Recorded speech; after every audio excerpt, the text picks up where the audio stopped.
Manusia dari zaman purbakala sampai hari ini selalu berselisih dalam hal kekuasaan, hingga pada puncaknya saling bunuh dan membunuh, dibunuh atau terbunuh. Dalam episode kali ini, perebutan kekuasaan dalam konteks ini tidak saling membunuh, tetapi saling bekerja sama, di mana dua insan yang punya kesaktian yang tinggi hampir-hampir seperti begawan.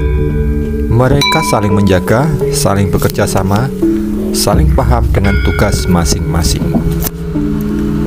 yaitu menjaga wahyu Gagak Emprit. Obrolan ringan ini bertujuan agar para penerus bangsa ini tahu tentang kehidupan, kehebatan para leluhur-leluhurnya zaman terdahulu. Adapun nama-nama dalam tokoh episode ini adalah benar adanya. Bahkan tempat kejadiannya pun juga ada sampai saat ini. Mari kita simak obrolan ini.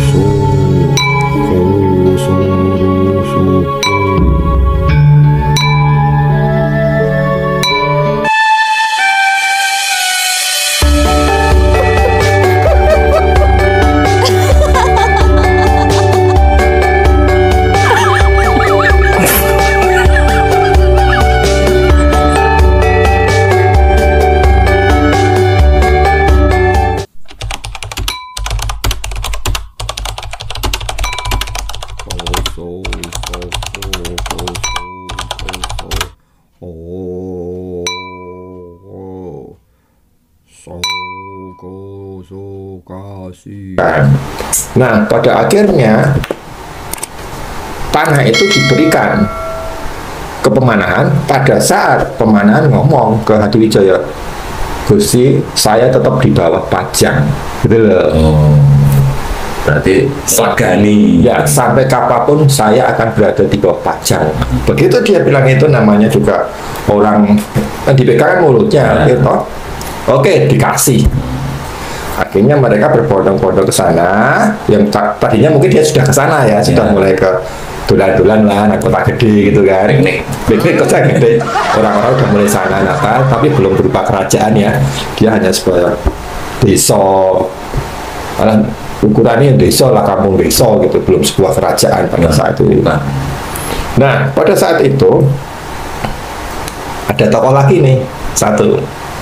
Ini ngomong kita sudah pindah sini ya, sudah mulai pindah di sini tapi belum kerajaan.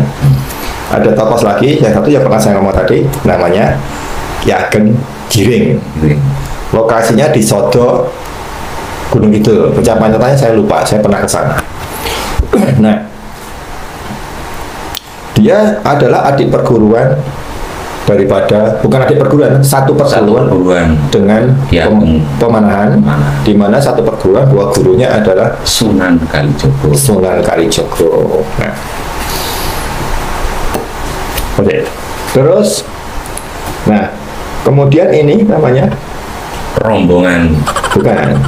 Oke, saya kembali lagi bahwa ini yang Pemanahan ini adalah prah atau turunan Mojopahit dari Brawijaya 5, dari Brawijaya 5. Ya. Ada yang bilang bahwa Ki Ageng Giring itu juga trah Mojopahit Brawijaya 4. Nah, oke, kita nggak permasalahkan itu ya, turunannya itu ya. Cuma menarik ke belakang. Ya. Nanti kalau saya tarik ke belakang, kita nggak sampai-sampai di sini. Gagak Emprit 14. Oke, nah pada saat itu berdua ini dibisiki oleh gurunya siapa? Sunan Kalijogo. Dibisiki bahwa nanti akan wahyu turun, berada di daerah gunung sebelah tengah, gunung sebelah selatan gitu. Gunung sebelah selatan gitu. Dua orang sudah dibisikin, wahyu itu nanti yang akan menelurkan atau melahirkan raja-raja Jawa. Mereka menunggu lama, dua orang itu. Nah, Ki Ageng Giring itu adalah dia juga bayangannya jangan dibilang seorang yang miskin yang ini mesake cemang capek, enggak, dia tuh namanya Ki Ageng. Ya paling enggak ya dia punya pendopo rumahnya, walaupun dia petani berilmu tinggi, dan dia suka sekali deres Tegan di Gunung Kidul. Jadi bayangannya bukan wah njur kere cuma rumahnya gede, enggak itu. Pemanan juga begitu, Pemanan suke, kaya, lebih suke Pemanan. Cuma Pemanan kan soalnya anggota dari istilahnya wong keraton gitu kan, seperti itu. Oke. Nah, di suatu saat dua orang itu dibisiki lagi, ada bisikan. Yang kedua ini. Yang kedua dibisiki, Le, rasopan. Si Pemanan dibisiki, tolong kamu bersemedi di bawah pohon kering yang berbunga. Golek ono, suruh nyari. Akhirnya dia cari, ketemu di Gunung Kidul. Dan saat ini bernama Kembang Lampir. Ya, tuh. Dia itu tempat bertapanya Pemanan. Nah, yang Giring dia juga dikasih bisikan seperti itu. Kowe kamu nanam ya, disuruh nanam sabut kelapa, ceritanya seperti itu. Bayangkan sabut kelapa kok ditandur. Tapi karena kuasa Tuhan itu bisa tinggi, bisa tumbuh lah. Tumbuhnya itu cepat sekali. Nah, berdua ini kan yang satunya menungguin kelapa, satunya menungguin kelapa ya ini. Ini perhatian ini penting ini. Kata-katanya, satunya nunggu pohon kelapa, satunya bertapa di Kembang Lampir, sama-sama di Gunung Kidul. Nah, kemudian pohon itu kita ngomong ke Giring lagi ya. Pohon itu menjadi tinggi sekali, tinggi di antara pohon-pohon yang lain, dia paling tinggi pohon kelapanya. Nah, kemudian keluarlah pohon itu, buah kelapa, ya. Buah kelapa itu keluar cuma satu, gitu. Nah, di situ nah ini di situ kenapa dinamakan gagak emprit? Kenapa gagak emprit? Karena di situ kan banyak gagak, burung gagak itu. Kalau lewat di situ karena tingginya banyak kelihatan kecil, namanya terus gagak emprit. Nah, oke. Kemudian pada saat itu kemudian setelah berbuah, Ki Ageng Giring juga dibisikin lagi oleh Sunan Kalijogo. Nah, dia dibisikin bahwa siapa yang bisa meminum buah kelapa muda itu sampai habis dalam satu kali tegukan itu, maka dia akan menjadi turunannya akan menjadi Raja Jawa. Berarti wahyu itu clue semua ya. Dari pertama tadi bahwa ada sebuah wahyu yang akan turun, dan wahyu itu adalah istilahnya apa? Yang akan menjadikan raja. Ya. Lewat buah kelapa itu. Jadi wahyunya kalau cara singkatnya sapa sing ngombe. Berarti kan itu apa, wahyu itu istilahnya bisikan Sunan Kalijogo itu bertahap kan, berkali-kali ya, begitu itu. Terus dia tahu ada buahnya gitu. Kemudian buah itu dibawa pulang, dipetik, dibawa pulang, disimpan di dapur, cepogo atau apa namanya kalau bahasa Jawa itu dapur, pawon. Nah, kita tinggal dulu cerita ini. Ya. Kita sekarang ceritanya ke pemanahan. Pemanahan juga dibisikin. Sudah waktunya untuk bangun. Karena wahyu sudah turun. Nah, wahyu sudah turun di itu yang gunung di selatan. Kemudian dia keluar dari kembang lampir melihat bahwa karena pohonnya itu paling besar gitu loh, Tinggi. paling tinggi, melihat bahwa kok ada sinar di sana. Tuh arahnya kemana? Ke tempat Kiai Giring itu. Nah ini ini dimulai nih. Apa dulu?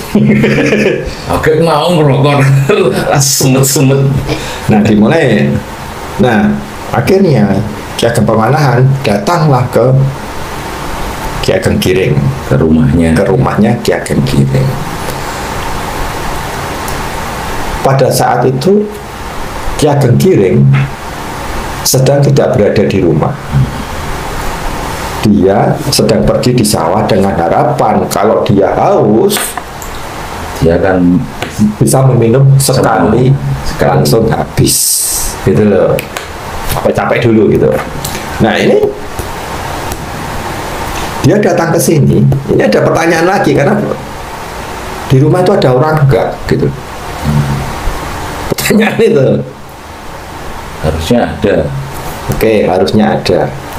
Terus kalau haus, kan dia haus tuh. Ditanya kan dia haus, pemanahan. Harusnya kan dibikin minum.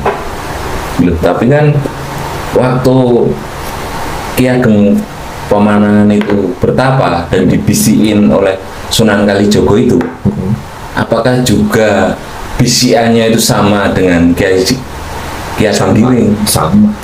Harus meminum. Sama. Iya, sama. Tahu. Nah, pertanyaan kan di rumah itu ada enggak gitu. Nah, ada yang cerita bahwa mengatakan bahwa di rumah itu istrinya Ki Ageng Giring ada. Karena sudah dipeseni siapapun tidak boleh minum degan itu, ya, selain dia. Tetapi ini nekat minum degan itu. Nah, ini cerita situ ya. Oke, kita sepakati dia sudah minum degan itu. Ya. Durasi. Iya. Oke, dia minum itu. Kemudian ini pulang, Ki Ageng Giring. Dia pulang. Kaget. Kok deganku diminum? Tapi dia karena dia udah orang yang ilmunya tinggi dan ya sebetulnya marah, tapi dia bisa menahan. Oh, dodo. Akhirnya kan dia kecewa gitu kan, karena dia harus minum gitu. Ternyata ya tidak diminum, pemanahan. Berarti nanti terahnya pemanahan yang mendapat kedudukan Raja Jawa. Dalam buku diceritain, singkat cerita, sama-sama menerima. Akhirnya Ki Ageng Giring memohon apa ya sebutannya? Ya, istilahnya ya memohon. Mohon mungkin ya, meminta supaya dia juga ikut mulya turunannya. Akhirnya terus nggak usah cerita ditinggal pergi, pokoknya intinya Pemanahan bilang bahwa setelah nanti turunan ke-7 itu giliranmu. Nah, dapat dulu. Mari minum dulu. Udah ya itu ya. Stop dulu, diskusi lagi. Setelahnya apa? Kira-kira. Ada pertanyaan? Enggak, maksudnya itu dari posisi yang banyak pertanyaan itu dari posisi Ki Ageng Pemanahan sampai di situ Ki Ageng Giring dengan dibisiin berdua itu, dibisiin Wahyu itu pasti kan banyak pertanyaan. Ya. Mau ngerokok dulu, mau tanya dulu? Silakan tanya saya sampai berapa. Waktu itu ya, berarti Ki Ageng Pemanahan itu udah punya anak ya? Ya udah Danang kan? Dan Sutojo jauh pindah sini. Udah ya? Sudah pindah. Udah pindah. Terus Sudah main ke rumah kemarin. Ki Ageng Giring udah punya anak. Sudah punya anak Dua. Jadi usianya mungkin anaknya Pemanahan dengan anaknya Ki Ageng Giring hampir sama. Hampir sama. Mungkin. Ya yang jelas kita jelaskan dulu. Ya. Alurnya itu memang pada saat berdua itu dibisikin itu mereka udah punya anak. Sudah. Ya. Terus yang kedua itu udah clear ya, udah punya anak yang kedua. Ketika mendapat bisian, kenapa ini ya? Kenapa Ki Ageng Giring itu hanya dibisiin bahwa apa tadi, wahyu itu harus diminum habis. ya. Wahyu itu dijaga ya. Terus yang Ki Ageng Pamanahan, kenapa ketika wahyu itu sudah turun, Pamanahan malah dibisiin cepet ke sana karena wahyu sudah turun. Masa ini seorang Sunan Kalijaga mengadu kedua muridnya, nah ya toh. Bener kan, Wong? Kalau emang seperti itu loh, seperti itu loh. Betul. Nah kan kalau seharusnya dari orang itu ya, seharusnya itu logikanya mereka itu bersahabat seperti saudara, ya kan? Ya mungkin ini logika saya loh, Kang. Mereka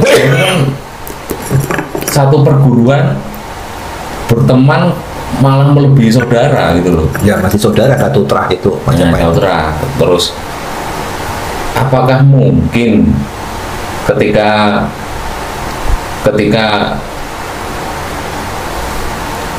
bentar belum apa istilahnya, Ki Ageng Pamanahan itu emang dibisiin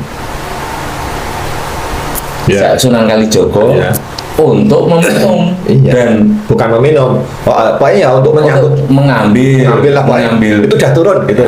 Berarti kan ada dua tugas dari kedua orang tersebut, yaitu Ki Ageng Giring untuk menjaga, Ki Ageng Pamanahan untuk mengambil wahyu, meminum lah ya. Jadi kalau dijelaskan logika saya loh, masih logika saya loh. Jadi kalau dijelaskan seperti itu, apakah mungkin ada istilahnya apa, negosiasi tentang apa keturunan beliau, masalah itu keturunan apakah mungkin Ki Ageng Giring yang istilahnya dia udah menyepi, malah secara ulama lah dia di sana, apakah memohon untuk keturunan itu, bahkan mungkin saja kan Ki Ageng Giring udah meninggalkanlah keduniawiannya gitu loh. Gimana kan? Ya, betul. Itu cuma logika loh. Enggak, ini betul. Artinya satu, memang seorang guru yang bijaksana, nggak mungkin anak buahnya, muridnya diadu perang gitu. Itu benar nggak? Secara logika Secara kita bicara logika Tetapi Babat Tanah Jawa kan mengatakan begitu di tadi. Tapi kan kita sebagai orang yang bodoh, kita harus berpikir seperti itu. Nah, yang kedua, satunya menjaga, satunya menjaga, satunya mengambil. Tugasnya masing-masing. Nah, kemudian menyai 7 turunan itu kita saya nggak berani ngomong lah itu kita skip dulu lah ya. Biar nanti kalau ada teman-teman dari viewer ini bisa bilang apakah yang 7 itu memang ada gitu, atau hanya menyambung dari itu, atau secara sanepo atau perumpamaan atau apa kan kita nggak tahu. Kita kan merujuk dari tulisan semuanya. Bahkan tulisan tuh kadang itu tadi banyak intrik politiknya dan ada perumpamaan seperti itu kan, kita nggak tahu. Kita bukan ahli penafsir. Tapi kekhawatiran itu orang Sunan Kalijaga nggak mungkin itu benar sekali, karena dia orang.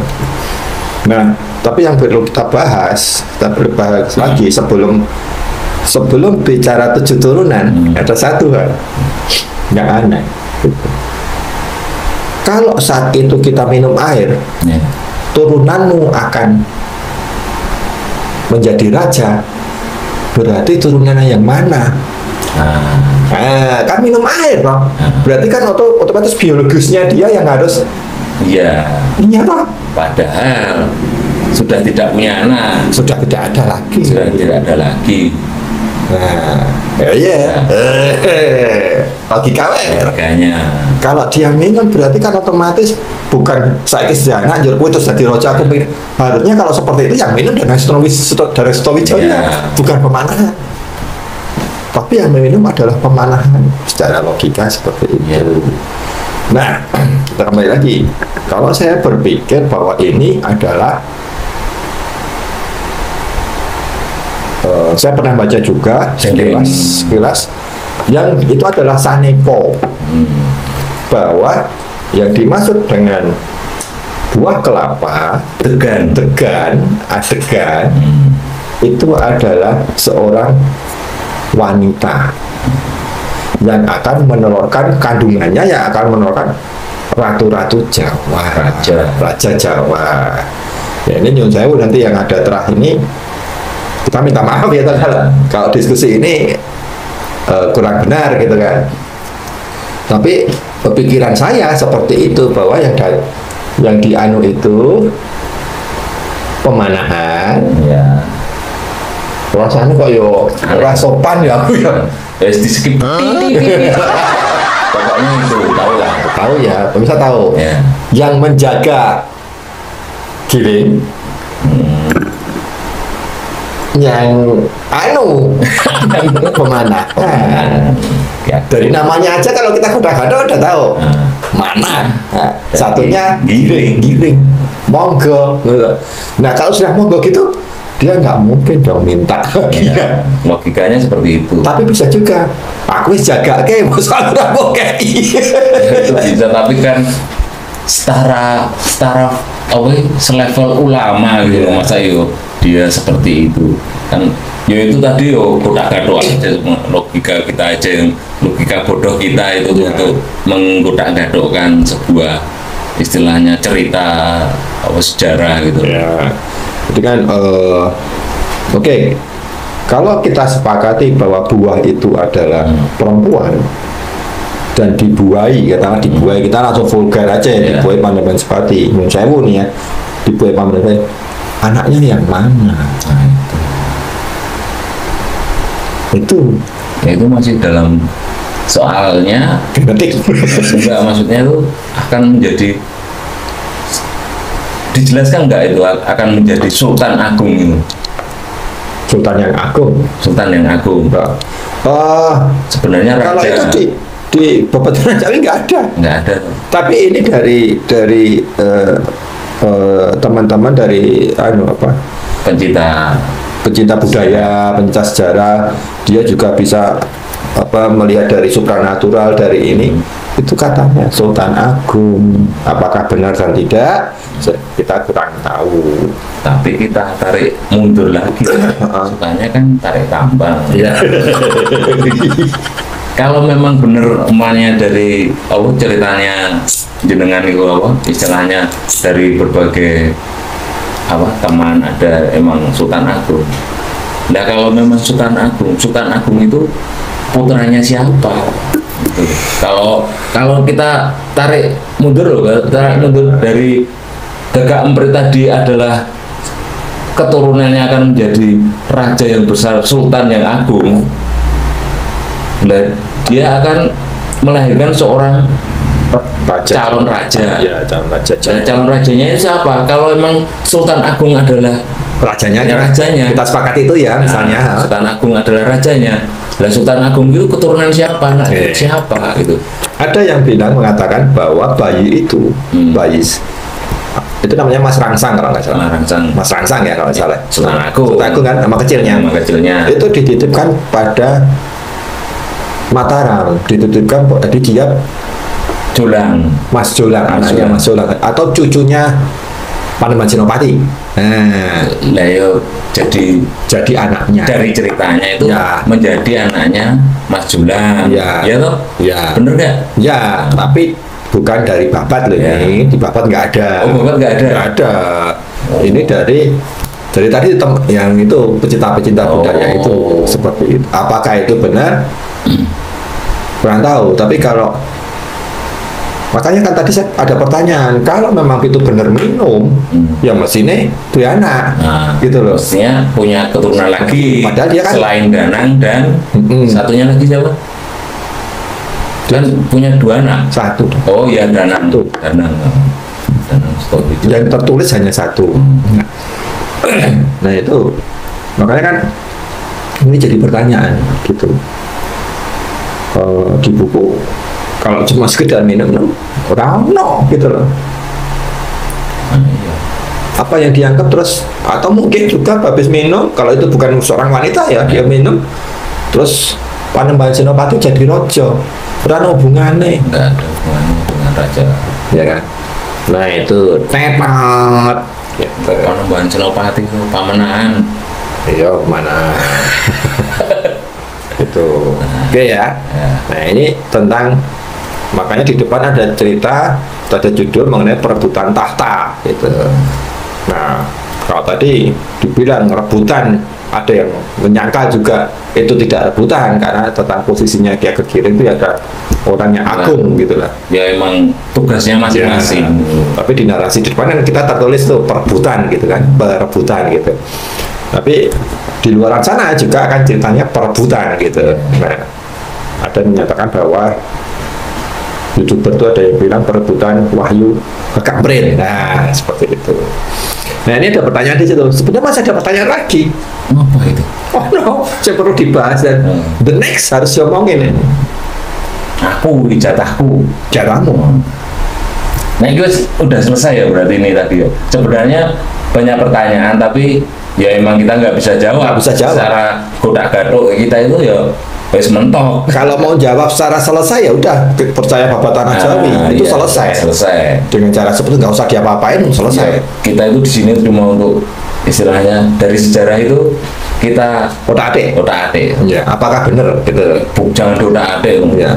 Nanti mengubah. Karena kenapa saya percaya bahwa kita itu percaya bahwa cerita-cerita itu penuh sanepo. Yang episode lalu, yang Kanjeng Suryo Rojo, nah itu kan mengatakan bahwa di situ juga banyak sanepo.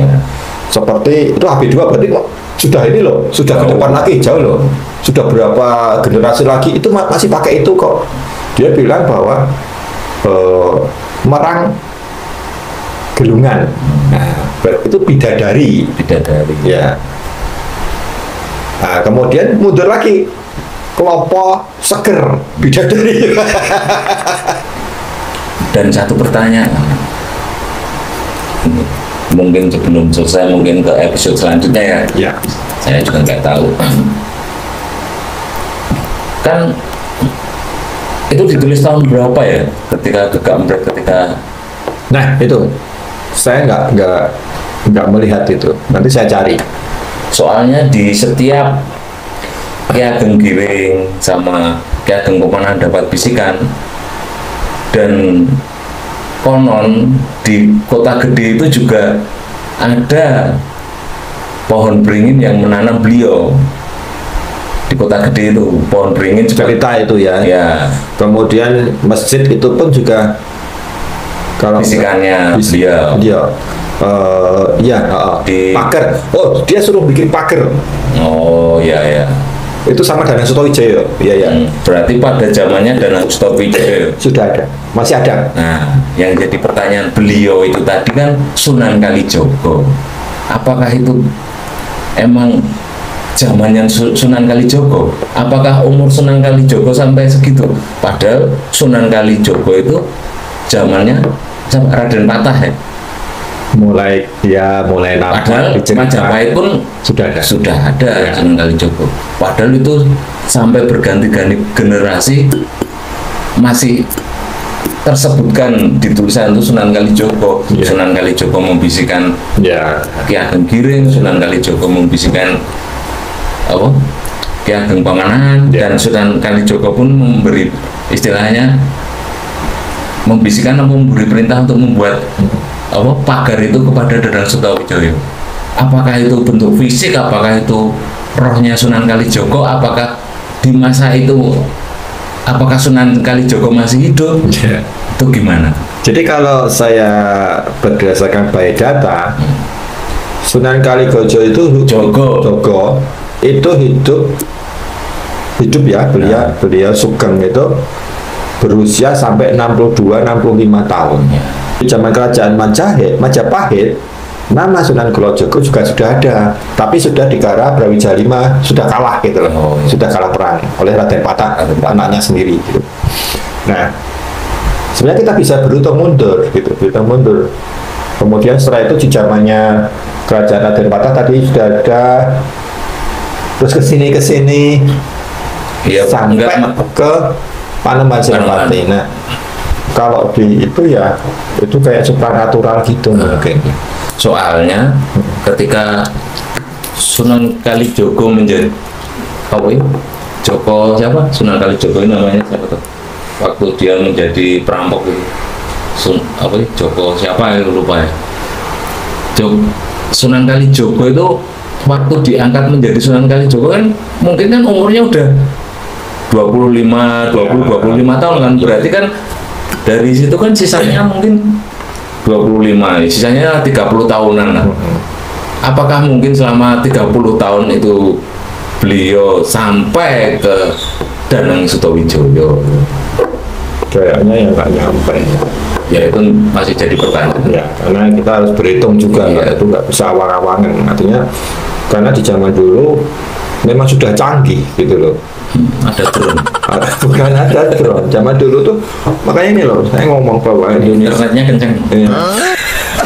Misalnya nih, ada ilmu namanya lolos rogo itu memang ada. Orangnya di sini, satunya di Bali atau di mana. Itu dari dulu memang sudah ada. Ada. Kemudian bisa saling berbisikan tanpa bicara, cuma gini gitu. Itu sudah nggak perlu handphone, itu sudah ada gitu. Dulu lebih canggih. Lebih canggih. Makanya kemungkinan besar itu adalah orang-orang sakti yang bisa menemuin Sunan Kalijogo sehingga bisa ditemuin seperti itu.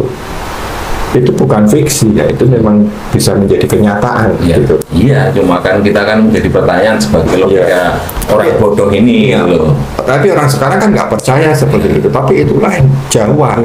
Bukan nggak percaya, tapi ya mereka kan cuma tahu sejarahnya gini-gini, tapi kayak kita itu godak-gadok goblok iki mau. Godak-gadok goblok mau.